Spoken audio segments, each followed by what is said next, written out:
of our government officials who are youths are not also doing well. Look at this road. Commissioner for Works told me it had been completed over 5 months ago. But today, the drainage is ongoing. Somebody that is not up to 40 years old.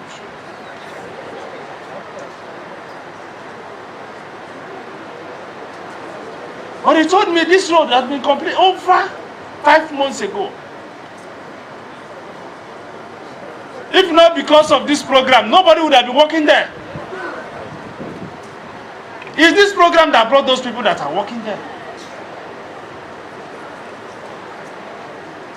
When we get up every day, we talk our youth, our youth, our youth. When youth, the little opportunity given to you.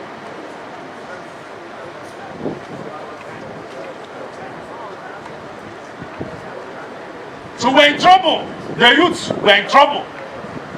We must change the way we reason. We must change the way we reason. Our reasoning and our disposition is very wrong to the society. Nobody wants to see us because of our attitudinal disposition. Not when the elders are sacrificing for us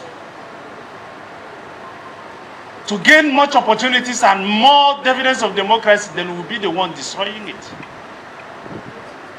Including those that are not even opportune to be in government are also the worst.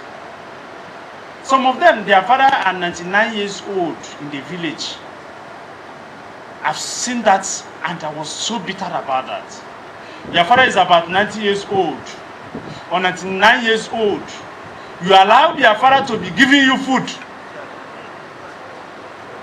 You'll be stealing from your father that is that old. But you have nothing for your own children to steal from. And you don't ask yourself that question. As I am stealing from this old man, what am I leaving for my children to steal from? Let me put myself in this man's shoe.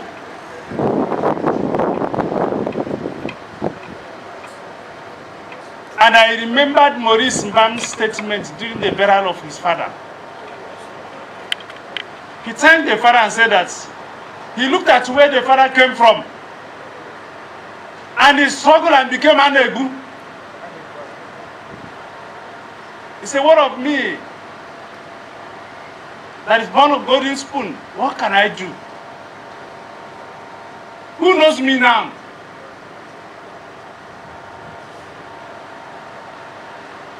That was his remark during the burial of the father.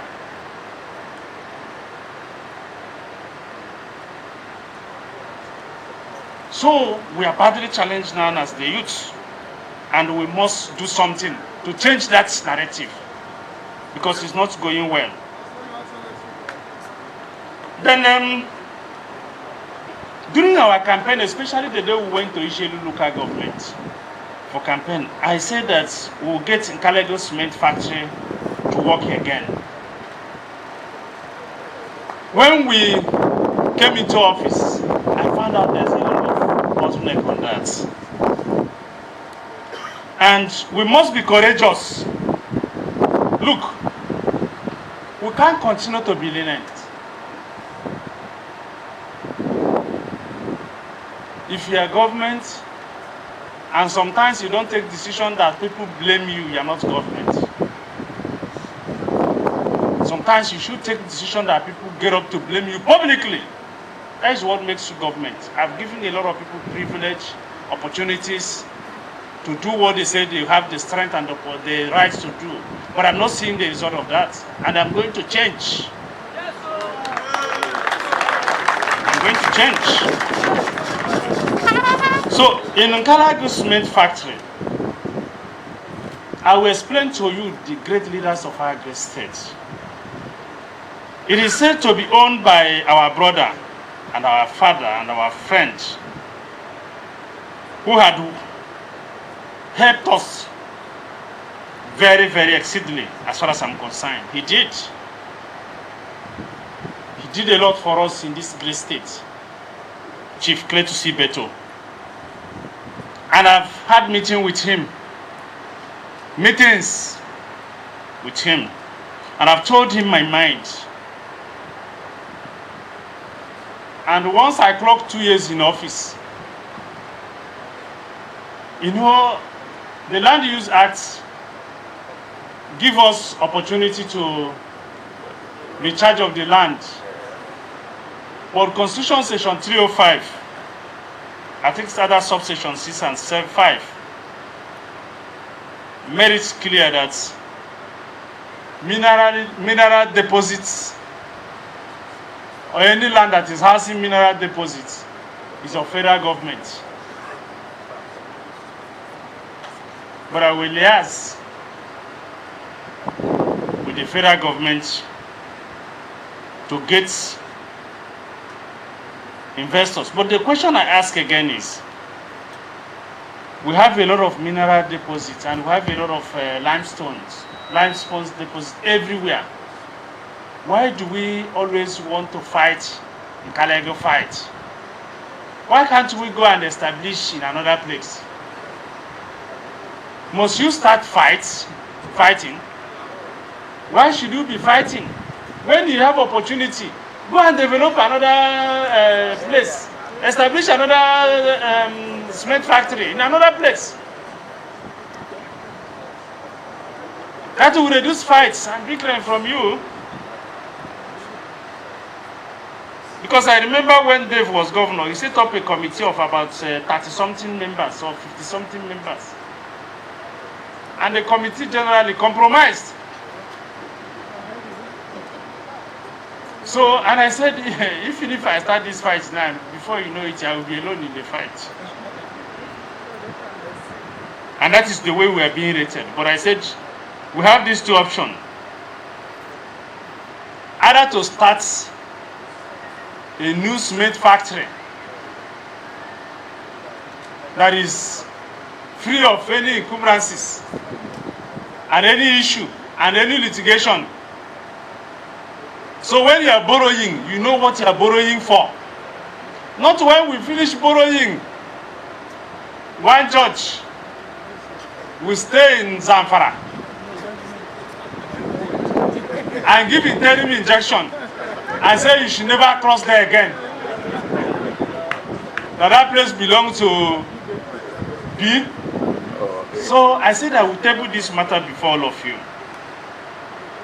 Because every morning I take the People's Charter of Need manifesto, I go through it. And I look at the promises I made during the campaign. Because I put it down in my diary.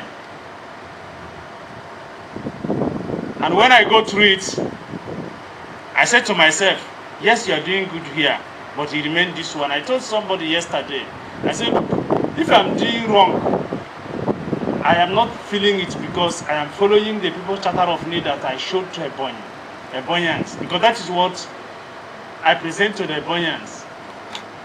And when I presented that to them, they agreed with it and voted for me. So your own submission now that did not vote for me is not counted. Because you had your own candidate then that you voted for. If I was your candidate, you would have listened to me then and made your contribution. It's not now that you'll be on social media and be making contribution. I'm not listening now. There's no way I can listen. Because that is not what I showed to my people. That's not what I presented to them. I presented a document to them. They made corrections. They agreed. The traditional rulers looked at it, endorsed me. The development union executive, the president of the development union, the stakeholders, the opinion leaders, the youth leaders, and so on and so forth. Then little you, with one vote and one wife, will come and tell me, don't do this, don't do that. I say, look, my brother, I will not listen. If your vote is there, you would have listened to me that time. So this cement factory is one of the key promises we made. And because there is a lot of litigation at Nkalego, I believe we can do better without Nkalego. Yes. I believe so. But I leave it at the hand of the elders I leave it at your hands, led by the Elders Council, to look at it critically, consult Ibeto, and consult wide with, and Sonny Oboj, and so on and so forth. All the leaders should join hands in getting a good investor. If not, we will assemble the leaders of this state to build that cement factory, to show to the world that we have strength to do something. As it stands now, we have not borrowed one kobo from any financial institution.